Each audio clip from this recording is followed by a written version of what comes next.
Welcome back on Keith and Gessie radio station with Mswenk, London, and Bryton, Japhta on Moments of Truth. It's 45 minutes after 9 a.m.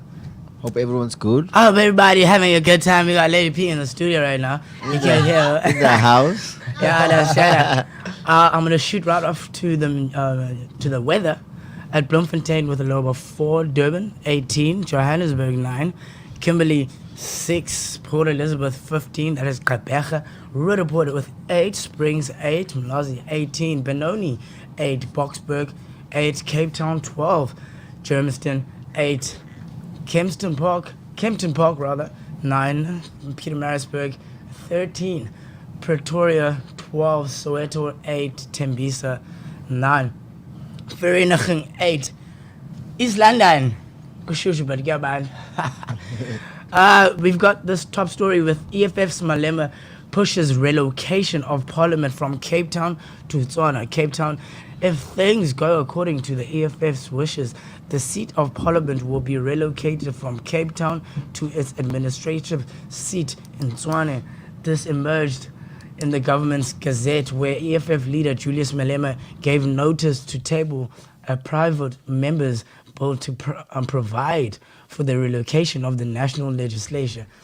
This comes as an old assembly and the new National Assembly buildings that were damaged by fire earlier this year are still to be restored. Rather, according to the notice, Malema intends to introduce relocation of Parliament bill during the second quarter of the 2022 to 2023 financial year. Malema said that current location of the parliament created several problems for MPs, the cabinet, the government, and officials from organs of state and broader societies who wish to participate in legislative and oversight functions performed by the institution. He said Parliament was located in the farthest provinces, making it inaccessible to a majority of South Africans, including MPs who spent a significant amount of time traveling to and from Parliament. As a result, participation in parliamentary programs is limited to individuals and institutions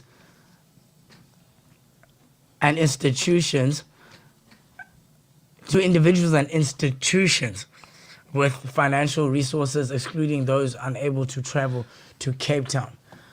Malema said Parliament and the government spent a lot of money on travel and lodging for MPs, their cabinet and officials in order to keep colonial agreements that separate administrative and legislative capital in two cities by racist colonizers who excluded I had to say that. They excluded the majority of black people.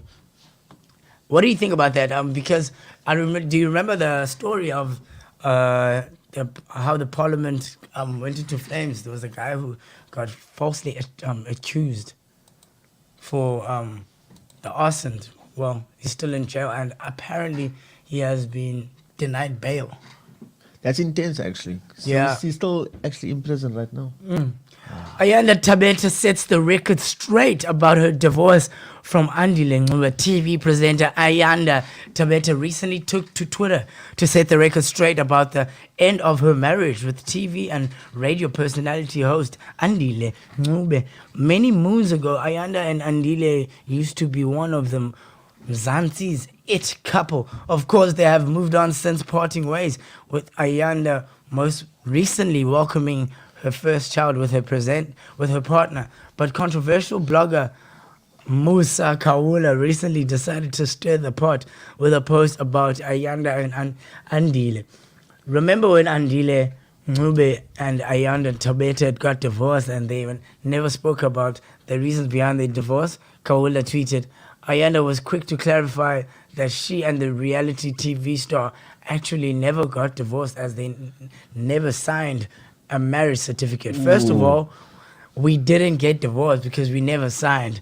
So let's get that straight, those facts straight as well. Thanks. Yo, this Musa Kawula guy, dog. He's going in, bro. He's controversial. This guy ever capping on Twitter. Every time he gets a chance, he's forever capping. Yo, he doesn't. Forever. He doesn't rest. He doesn't rest. He doesn't miss, bruh. I don't trust a word he has to say. When he first came out, it was very controversial, and it looked like he was always attacking Mihlali N. Yeah. Yeah, I understand. But like now, it's and he had files. Yeah. That was when he's Yeah, the ammo. one. He's the one who came up with who came through with the news about Minnie cheating on Quentin. Oh. Yeah. Did he? He brought that. Why did He brought those news. Cap? You see, I mean, we don't know if that one's capped. Yeah. It's yet to be clarified. So there's legal action to be taken there. Yeah. But he's been capping. You know what I'm saying? He's Yeah. been capping. I don't trust anything he says. Bryton, do you have anything on Yeah. top stories? Actually, a good headline. Or more South Africans are resigning, and not just for better paydays. What Guys, for? that's- Most South Africans are resigning from their jobs in search of a healthier company culture and better work-life balance, Yeah. as opposed to just wanting a higher salary, as was the case before COVID-19 pandemic. The traditional workplace has undergone extreme changes over the past 2 years. Offices have stood empty as employees work from home. Mass retrenchments have swept across businesses looking to cut costs and survive the pandemic-induced downturn. As unexpected consequence of the pandemic has also emerged, dubbed the Great Resignation, employees are leaving their jobs in droves. The phenomenon is most noticeable in the United States, where more than 4.5 million people quit in March. That's intense. Intense. South Africans has also seen an uptick in resignations, but the uptrend is different to the experience overseas. Given the country's record high unemployment rate and a workforce dominated by unskilled labor, increased employee turnover in South Africa is limited to certain sectors, as is far more subdued. Guys, that is quite a thing. 'Cause Yeah, people are leaving their jobs. and it's A not lot's even- happening in South Africa. You Yeah. know, we were just talking about the petrol price. Look, I'm reading this tweet. Yeah. During Jacob Zuma's presidency, when there was a petrol increase, it was his fault. Now under Cyril Ramaphosa, we are told we must bite a bullet. Just finish us. Make it 100 rand a litre. You can't keep increasing with two rand and reduce it with 20 cents.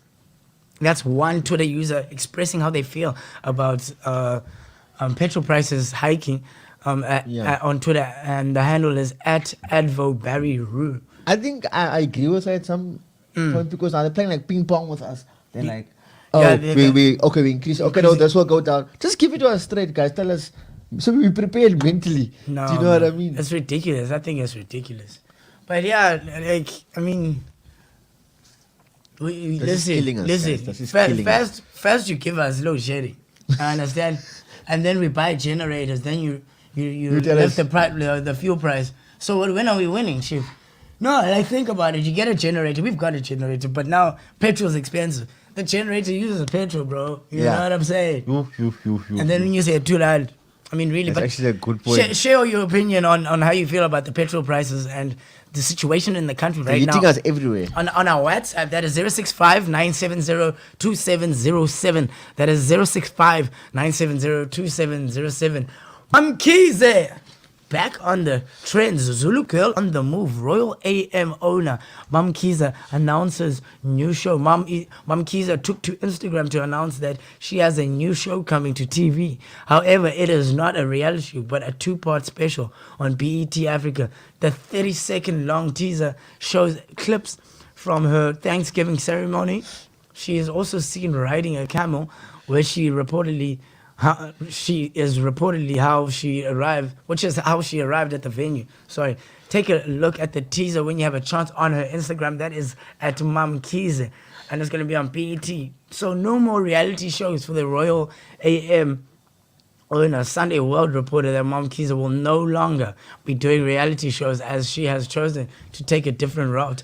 This was reportedly because she wanted more control. Sources told the publication that the producers of her previous reality show had too much control over her life and how it was portrayed, but she wanted a different direction. Apparently, there were many other things that Royal AM owner wanted to be shown on the show, but the producers would not budge, said a source to Sunday World. The publication also reported that the Royal AM owner shot her own special showcase, which included her Thanksgiving ceremony. This special is said to offer a more serious side to the businesswoman. She confirmed that she was in fact shooting a special and is done with reality shows.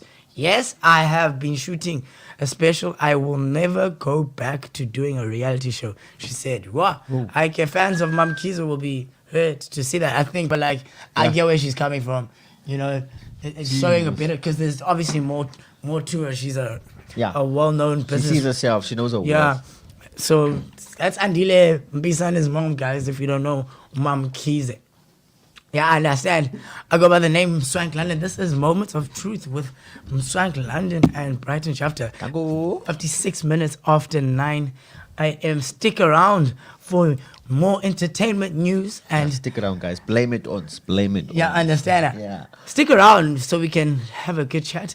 I have a few things I would like to chat to you about. Mostly about traveling and how the weekend was. Of course, you should explain. Yeah, please explain to us your weekend. Oh, we most definitely will. And we want to know. We'll also talk about the fact that Liverpool lost. Ooh. But nonetheless, we come back on the Moment of Truth. Stick around with Mswenk London and Bryton Japhta.